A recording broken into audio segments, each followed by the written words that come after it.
Dear students, अस्सलाम वालेकुम। Second year biology के लेक्चर में आपको वेलकम करते हैं। डियर स्टूडेंट्स, लास्ट लेक्चर में हमने चैप्टर नंबर 121 के थ्योरेटिकल टॉपिक्स को कंप्लीट कर लिया था। आज हम इस चैप्टर की एक्सरसाइज सॉल्व करेंगे। बट बिफ़ोर के हम बुक की एक्सरसाइज के क्वेश्चन सॉल्व करना शुरू करें, मैं इस चैप्टर से आपको आने वाले लॉन्ग क्वेश्चंस बता दूं। मगर साथ साथ मैं एक और बात आपको बताता चलूं कि प्रीवियस जो बोर्ड की स्कीम ऑफ स्टडी है या पेयरिंग स्कीम है, उसके मुताबिक चैप्टर नंबर 21 से लॉन्ग क्वेश्चन बोर्ड के एग्ज़ाम में नहीं आता। मगर क्योंकि एकेडमी के या इधर कॉलेज के एग्ज़ाम्स के अंदर हम देखते हैं कि क्योंकि फुल सिलेबस का पेपर नहीं है, तो माइट बी टेस्ट के अंदर, पेपर्स के अंदर इसमें से लॉन्ग क्वेश्चन के पार्ट्स आ जाएं। तो पॉसिबल जो इसमें लॉन्ग क्वेश्चंस के टॉपिक हो सकते हैं वो मैं आपके साथ यहाँ पे शेयर कर रहा हूँ। तो पहला जो लॉन्ग क्वेश्चन का टॉपिक मुमकिन तौर पर आ सकता है वो है interface. Right note on interface. Interface जो है डियर स्टूडेंट, इसमें अब आप क्या लिखेंगे? इसमें तीन चीज़ों को आपने लिखना है, G1 फेज़, S फेज़ और G2 फेज़। इसको कंप्लीट और साथ उसकी डायग्राम्स जो बुक में बनी है वो हम इसके अंदर बनाएंगे। इसके बाद जो सेकंड लॉन्ग क्वेश्चन के तौर पे टॉपिक पूछा जा सकता है वो है फेजेस ऑफ माइटोसिस। तो डियर स्टूडेंट, इस फेजेस ऑफ माइटोसिस में आप माइटोसिस को बिल्कुल मुख्तसर डिफ़ाइन करके, कैरियोकाइनेसिस को एक लाइन में जस्ट डिफ़ाइन करके आप मूव कर जाएंगे इमीडिएटली प्रोफेज़, मेटाफेज़, एनाफेज़, टीलोफेज़ और इनकी डायग्राम बनाएंगे। क्योंकि मेनली जो माइटोसिस का टॉपिक है उसमें यही फेजेस एग्ज़ाम में पूछी जाती हैं, प्रोफेज़, मेटाफेज़, एनाफेज़, टीलोफेज़, और ख़ास तौर पर इनकी डायग्राम। क्योंकि जैसे बुक में समटाइम जो बनी डायग्राम है वो कुछ इतनी आपको समझ नहीं आती, तो आप अपने तौर पर ऐसी डायग्राम बनाएं जो आपको लेक्चर के दौरान भी बना के दी, कि जिससे देखने वाले को फ़ौरन से पता चल जाए कि ये प्रोफेज़ है, मेटाफेज़ है, एनाफेज़ है, टीलोफेज़। तो ये टॉपिक आपका बहुत अच्छा अटैम्प्ट हो जाएगा। इसके बाद नेक्स्ट जो लॉन्ग क्वेश्चन के लिए इम्पॉर्टेंट टॉपिक है वो है कैंसर का, या ये एरर ऑफ माइटोसिस के नाम से भी आ सकता है। तो एरर ऑफ माइटोसिस आ जाए या कैंसर के नाम से आ जाए टॉपिक, ये एक ही बात है। उसके बाद जो दूसरा पार्ट हमारे चैप्टर का है मियोसिस, उसमें ख़ास तौर पे प्रोफेज़ 1 ऑफ मियोसिस, जिसमें फर्दर 5 फेजेस हैं, लेप्टोटीन, जाइगोटीन, पैकेटीन, डिप्लोटीन और डायाकाइनेसिस। तो इनकी डिटेल्स, इनके साथ जो डायग्राम है, या अगर फेजेस ऑफ मियोसिस आ जाए तो उसमें फिर चारों लिखनी पड़ेंगी, प्रोफेज़ 1, मेटाफेज़ 1, एनाफेज़ 1, टीलोफेज़ 1। और सबसे इम्पॉर्टेंट टॉपिक इन सब में से जो है वो है क्रोमोसोमल नॉन डिसजंक्शन,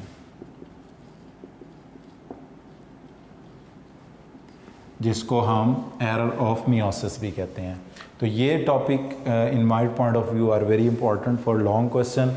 और इसके साथ साथ आप एपोप्टोसिस नेक्रोसिस भी लिख लें, बट इतना इम्पॉर्टेंट नहीं है ये लॉन्ग क्वेश्चन के लिए। It is important for short question point of view. तो ये टॉपिक हैं जी डियर स्टूडेंट इस चैप्टर के, जो कि लॉन्ग क्वेश्चन में आ सकते हैं। इसके बाद अब हम स्टार्ट करते हैं चैप्टर की एक्सरसाइज को, और इसमें सबसे पहले हम डिस्कस करने जा रहे हैं फिल इन द ब्लैंक्स को। डियर स्टूडेंट्स, आप अपनी बुक्स में से एक्सरसाइज निकाल लें ताकि उसके साथ हम इनके आंसर करते जाएं। तो fill in the blank number 1, इसकी स्टेटमेंट है mongolism is also known as. Mongolism को और क्या कहते हैं? तो मंगोलिज्म को कहते हैं dear students Down's syndrome. Mongolism is also known as Down's syndrome. तो फर्स्ट ब्लैंक में हम लिखेंगे डाउन्स सिंड्रोम।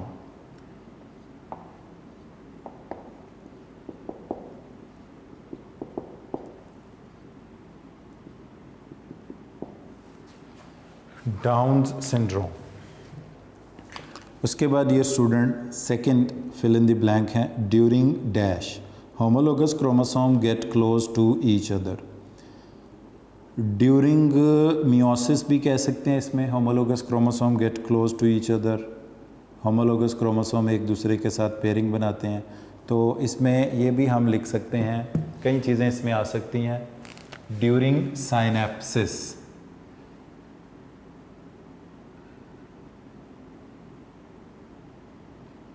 ज़ाइगोटीन वो फेज़ है जिसमें साइनेप्सिस होती है। ड्यूरिंग ज़ाइगोटीन भी आप कह सकते हैं, पेयरिंग ऑफ होमोलोगस क्रोमोसोम, और प्रोसेस का नाम भी लिख सकते हैं साइनेप्सिस, एक ही बात है। तो during zygotene homologous chromosome get close to each other. अगर आप इसकी जगह पर प्रोफेज़ 1 भी लिख देंगे तो वो भी ठीक होगा, मगर इसमें से प्रोफेज़ 1 के बाद प्रोफेज़ 1 फिर ज़ाइगोटीन फिर साइनेप्सिस, ये इसकी प्रायोरिटी का सीक्वेंस बनता है। तो सबसे during synapsis homologous chromosomes get close to each other, very close यानी पेयर हो जाते हैं, तो सबसे क्लोज तभी होते हैं। और फेज़ का नाम लिखना है तो ज़ाइगोटीन लिख दें, और अगर उससे बड़ी फेज़ का नाम लिखना है तो प्रोफेज़ 1 लिख दें। Dash phase precedes G2 phase. G2 phase preceded का मतलब होता है पहले, प्रोसीड का मतलब होता है बाद में। तो G2 dash phase precedes G2 phase, S phase.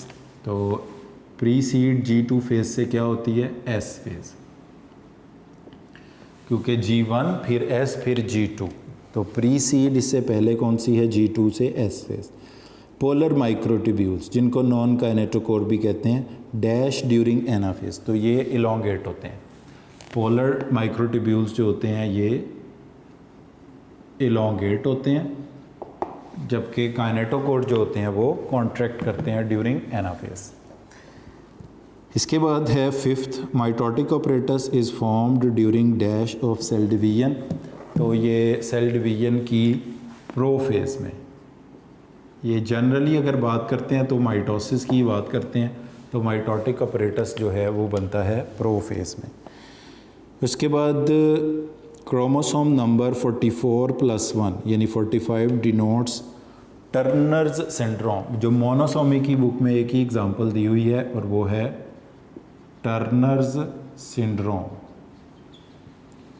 तो टर्नर सिंड्रोम 44+1X क्रोमोसोम, यानी कि टोटल कितने होंगे 45। ये रिप्रेजेंट करता है टर्नर सिंड्रोम को, जिसमें शॉर्ट स्टेचर, कद छोटा होता है, गर्दन मोटी होती है। Intracellular contents are release during the type of cell death called. तो जिस टाइप ऑफ सेल डेथ में इंट्रासेलुलर कंटेंट्स रिलीज़ हो जाते हैं और नेबरिंग सेल्स को डैमेज होता है, जिसको इन्फ्लेमेशन बोलते हैं, इस टाइप ऑफ सेल डेथ को कहते हैं नेक्रोसिस। तो डियर स्टूडेंट्स, इन ब्लैंक्स में जो आंसर्स हैं वो मैंने आपके सामने लिख दिए हैं, आप इनको एक बार देख लें। फर्स्ट में मंगोलिज्म का अदर नेम है डाउन सिंड्रोम। सेकंड में पेयरिंग ऑफ होमोलोगस क्रोमोसोम या homologous chromosome get close to each other. Close to each other का मतलब जब पेयर्ड होंगे तभी सबसे करीब होंगे। तो प्रोफेज़ 1 उसके अंदर ज़ाइगोटीन और उसमें जो प्रोसेस है साइनेप्सिस, तो तीनों लिखे जा सकते हैं। Dash phase precedes G2 phase, तो प्रीसीड का मतलब पहले वाली होता है, प्रोसीड का मतलब बाद वाली होता है। तो प्रोसीडिंग जो बाद में आने वाली, तो प्रोसीड G2 को करता है M फेज़, प्रीसीड करता है S phase. Polar microtubules anaphase में इलोंगेट होते हैं। अगर काइनेटोकोर की बात करें तो वो कॉन्ट्रैक्ट होते हैं। किस फेज़ में माइटोटिक ऑपरेटस बनता है, प्रोफेज़ में। 44+1X हो तो इसको टर्नर कहते हैं, जिसमें इंट्रासेलुलर कंटेंट्स रिलीज़ हों, इसको नेक्रोसिस बोलते हैं। इसके बाद डियर स्टूडेंट्स हम आ जाते हैं क्वेश्चन नंबर 2 पर, जो कि MCQ हैं। पहले क्वेश्चन की स्टेटमेंट पढ़ रहे हैं। In Klinefelter syndrome 1X chromosome is missing. तो डियर स्टूडेंट, जिसमें X क्रोमोसोम मिसिंग होता है इसको टर्नर सिंड्रोम कहते हैं, क्लाइनफेल्टर सिंड्रोम नहीं कहते। Additional sex chromosome is present, तो ये बात ठीक है। क्लाइनफेल्टर सिंड्रोम में एडिशनल सेक्स क्रोमोसोम प्रेजेंट होता है। Sex chromosome fail to segregate, obviously ये नॉन डिसजंक्शन है, तो फेल टू सेग्रीगेट वाली बात भी ठीक है इसके बारे में, नन ऑफ दीज। तो अब हमें sex chromosome fail to segregate और एडिशनल सेक्स क्रोमोसोम प्रेजेंट में से एक को पिक करना है। तो ज़्यादा बेटर ऑप्शन जो होगी ना वो एडिशनल सेक्स क्रोमोसोम की होगी। उसकी वजह ये है कि sex chromosome fails to segregate वो किसी भी नॉन डिसजंक्शन में हो सकते हैं, टर्नर सिंड्रोम में भी, जैकब में भी, मेटा फीमेल में भी। जबकि हमें क्लाइनफेल्टर के बारे में स्पेसिफिकली पता किसके ज़रिए चल रहा है, एडिशनल सेक्स क्रोमोसोम के बारे में। तो इसमें जो बी ऑप्शन है वो दुरुस्त होगी, क्योंकि ये चीज़ रिप्रेजेंट करती है क्लाइनफेल्टर सिंड्रोम को। XXY, X 2 3 4 भी हो सकते हैं। सेकेंड MCQ में आ जाएं। Mitosis is divided into karyokinesis that is division of nucleus and cytokinesis that is division of whole cell. तो जो ट्रू ऑप्शन बनेगी वो बनेगी डेल्टा डी, यानी बोथ ए एंड बी, क्योंकि दो इवेंट्स हैं आपको बताया हुआ है, पहले कैरियोकाइनेसिस फिर साइटोकाइनेसिस। कैरियोकाइनेसिस में 4 फेजेस हैं। Separation of homologous chromosome occur during, homologous chromosome कब अलहदा होते हैं, एनाफेज में। मियोसिस की बात करें तो एनाफेज यानी कि डी ऑप्शन, जिसको इंडिपेंडेंट असॉर्टमेंट ऑफ क्रोमोसोम भी कहते हैं। तो डियर स्टूडेंट, हमारे 3 ही MCQ इस चैप्टर में दिए हुए हैं एक्सरसाइज में। फर्स्ट MCQ का आंसर है additional sex chromosome is present, 2 का आंसर है बोथ A एंड B और 3 का आंसर है एनाफेज। इसके बाद डियर स्टूडेंट्स हम आ जाते हैं ट्रू फॉल्स पे। इधर बताया गया है राइट ट्रू और false against each statement. If it is fault rewrite the true statement, यानी अगर गलत है तो आपने उसको सही भी करना है उस स्टेटमेंट को। तो ये हमारा बनेगा क्वेश्चन नंबर 3।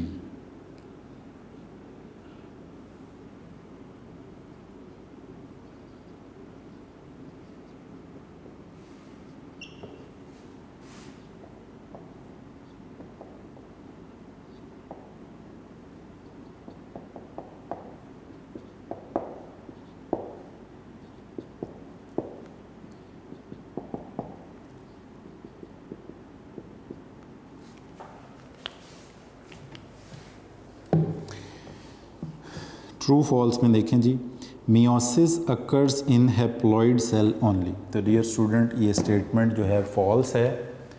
एफ का मतलब होगा फॉल्स, और सही कैसे करेंगे, हैप्लॉइड की जगह डिप्लॉइड लिख लेंगे, क्योंकि मियोसिस का प्रोसेस जो होता है वो सिर्फ डिप्लॉइड सेल में होता है। Number 2, cell cycle is comprised of 2 phases, that is karyokinesis and cytokinesis। ये 2 फेजेस तक तो ठीक है कि सेल साइकिल की 2 फेजेस होती हैं, मगर उन फेजेस के नाम गलत हैं। उसके नाम है इंटरफेस एंड माइटोटिक फेज। तो ये नाम आप सही कर लें और स्टेटमेंट के आगे F लिख लें, इंटरफेस माइटोटिक फेज। या आप इसको ऐसे भी ठीक कर सकते हैं कि सेल साइकिल की जगह लिख लें mitosis is comprised of 2 phases, तो फिर ये ठीक हो जाएगा। तो दोनों तरीक़ों से आप ठीक कर सकते हैं। सेल साइकिल की जगह माइटोसिस का वर्ड लिख दें, या 2 फेजेस की जगह इंटरफेस और साइटोकाइनेसिस लिख दें। Number 3, a point where non sister chromatid cross each other is called kinetochore. तो ये स्टेटमेंट भी गलत है, फॉल्स है। इसमें काइनेटोकोर नहीं बोलते उसको, इसको बोलते हैं कियाज़मेटा। कियाज़मेटा ये वर्ड इधर आप लिखेंगे तो ये स्टेटमेंट ठीक हो जाएगी, कियाज़मेटा। इसके बाद नेक्स्ट है G0 stands for no gap. 4th one है ये, G0 stands for no gap. Obviously ये ठीक है, तो ये ट्रू स्टेटमेंट है, ठीक है ये स्टेटमेंट।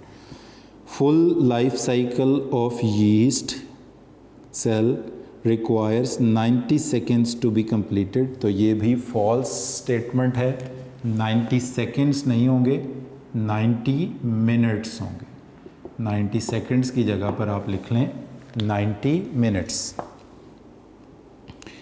उसके बाद है dear students, crossing over takes place during metaphase 1। नहीं, क्रॉसिंग ओवर टेक्स प्लेस, ये स्टेटमेंट भी फॉल्स है। ड्यूरिंग प्रोफेज 1, ये लिख लें सही में, या लिख लें प्रोफेज 1 की पैकेटीन, दोनों ठीक हैं। प्रोफेज 1 भी लिख दें तो भी ठीक है, पैकेटीन लिख देंगे तो भी ठीक हो जाएगा, क्योंकि पैकेटीन प्रोफेज 1 की ही फेज़ है। ऑटोसोमल नॉन डिसजंक्शन में occur in chromosome other than 21st chromosome, तो ये बात ठीक है। 21 भी एक ऑटोसोम है, इसके अलावा हमने पढ़ा हुआ है 13 क्रोमोसोम जो है उसमें ट्राइसोमी होती है, इसको पैटायू कहते हैं। 18 में होती है, इसको एडवर्ड कहते हैं। तो ये स्टेटमेंट ठीक है, 21st के अलावा में भी हो सकती है। ऑटोसोमल नॉन डिसजंक्शन में occur in chromosome other than 21st pair, तो 21st क्रोमोसोम के पेयर के अलावा हो सकती है, ट्रू है। अच्छा, इसके बाद नेक्स्ट क्वेश्चन में चलते हैं। Benign tumours are always non localised, तो ये गलत है, नॉन के लफ्ज़ को ख़त्म कर देंगे। Benign tumours are always localised, तो ये स्टेटमेंट भी फॉल्स है। इसके बाद नेक्स्ट क्वेश्चन की तरफ मूव करते हैं।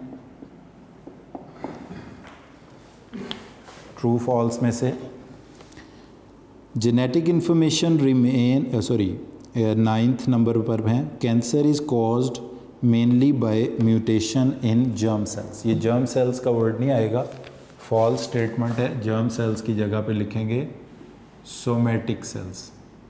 बॉडी के जो नॉर्मल सेल्स होते हैं इनको हम सोमेटिक सेल कहते हैं, और स्पर्म एग बनाने वाले सेल्स को जर्म सेल्स कहते हैं। यानी टेस्टिस ओवरीज में जर्म सेल्स होंगे, बाकी बॉडी में हर जगह पर सोमेटिक सेल्स होंगे। तो जर्म सेल्स में नहीं, सोमेटिक सेल्स में म्यूटेशन की वजह से होता है। Genetic informations remain unchanged during mitosis, तो ये स्टेटमेंट बिल्कुल ठीक है, ट्रू स्टेटमेंट है कि माइटोसिस से बनने वाले डॉटर सेल्स में जेनेटिक इन्फॉर्मेशन रिमेन अनचेंज्ड। इसके बाद नेक्स्ट आता है जी, homologous chromosomes are necessarily identical, तो ये स्टेटमेंट भी फॉल्स है। आइडेंटिकल की जगह पर आप वर्ड्स लिखेंगे they are similar, they are similar but not identical. Similar ज़रूर हैं मगर आइडेंटिकल नहीं हैं। The cells are kept alive due to trophic factors, बिल्कुल, जो ट्रॉफिक फैक्टर्स हैं आपको बताया कि उसमें जो ज़िंदा रखने के लिए चीज़ें ज़रूरी होती हैं, जिसमें खुराक है, ऑक्सीजन है, तो ये सारे ट्रॉफिक फैक्टर्स हैं। तो ये स्टेटमेंट बिल्कुल दुरुस्त है, ट्रू है कि cells will remain alive due to trophic factors. Cytokinesis involves the division of cytochromes, तो ये स्टेटमेंट गलत है। साइटोक्रोम्स की जगह पर आप इसमें लिखेंगे whole cell,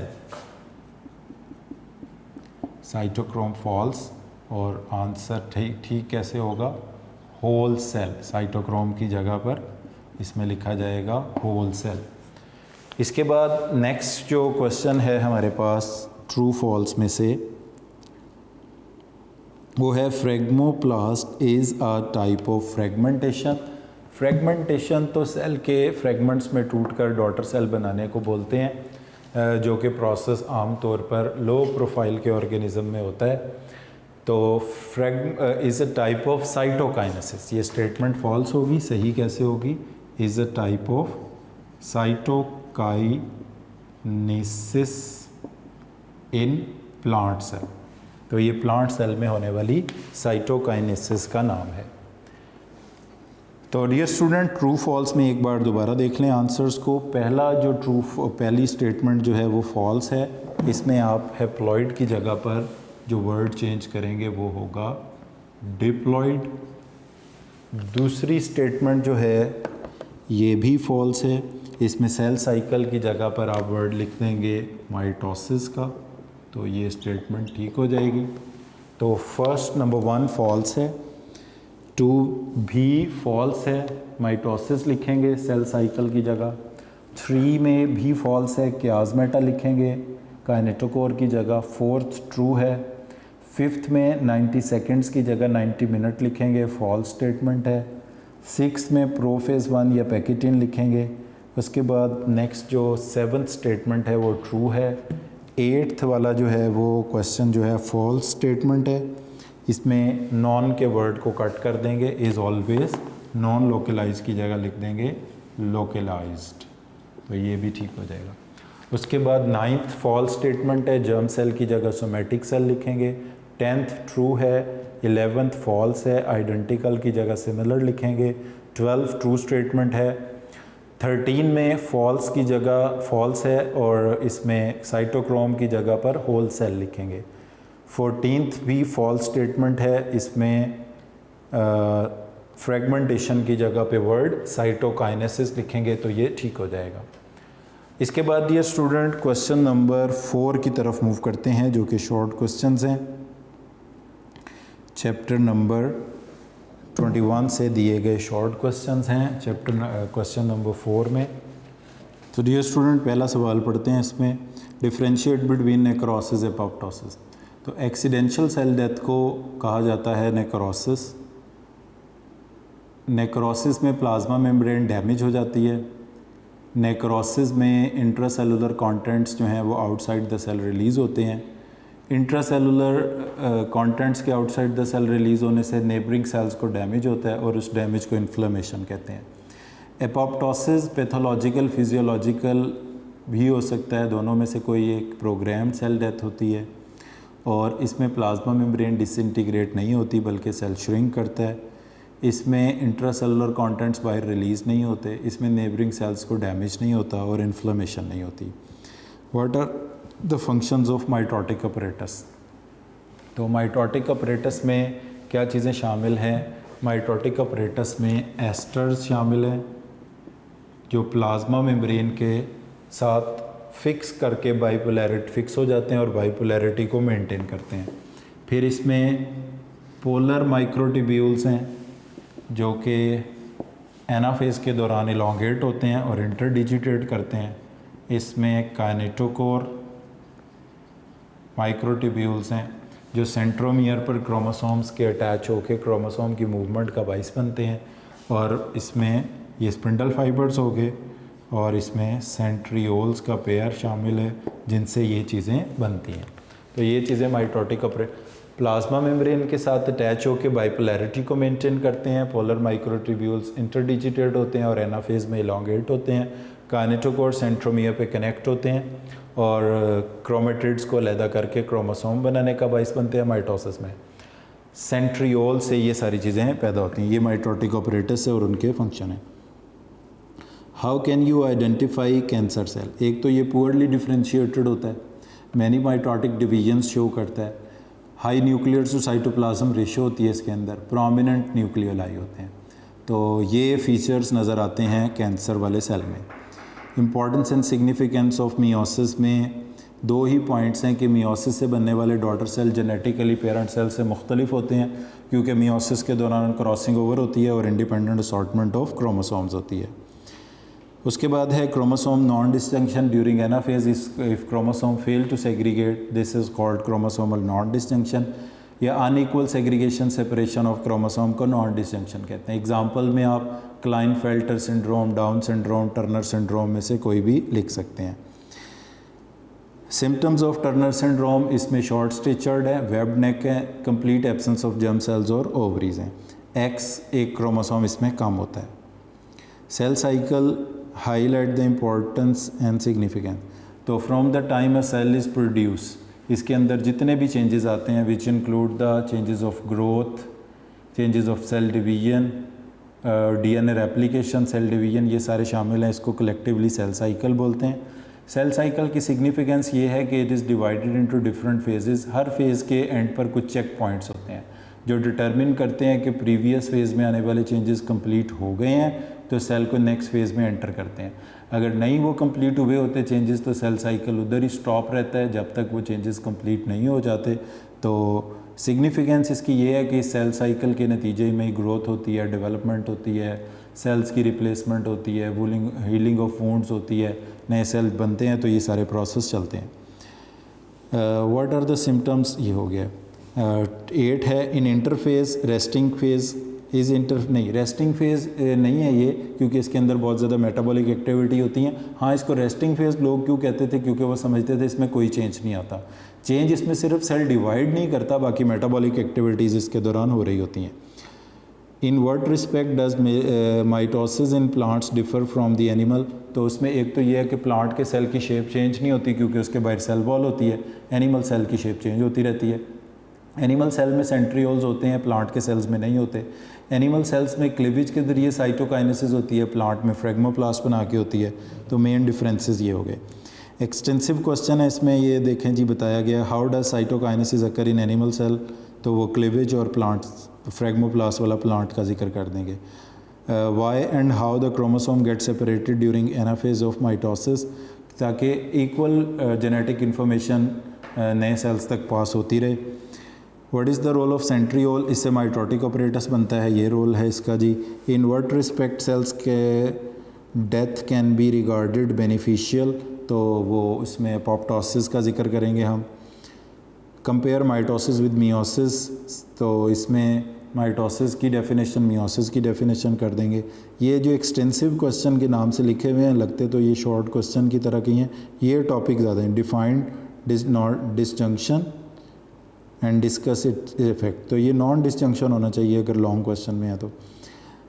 describe meiosis and explain its significance. तो यहाँ पर डियर स्टूडेंट, ये हमारी एक्सरसाइज के सारे सवालात ख़त्म होते हैं। तो आज के लेक्चर को हम इधर ही ख़त्म करते हैं, और आज के लेक्चर पे हमारा टर्म 1 का जो सिलेबस है वो भी कंप्लीट हो जाता है। इसमें 15 चैप्टर से लेके 19 तक कंसेक्टिव चैप्टर शामिल हैं। चैप्टर 20 को छोड़कर 21 चैप्टर इसमें इंक्लूडेड है। So thank you very much for today.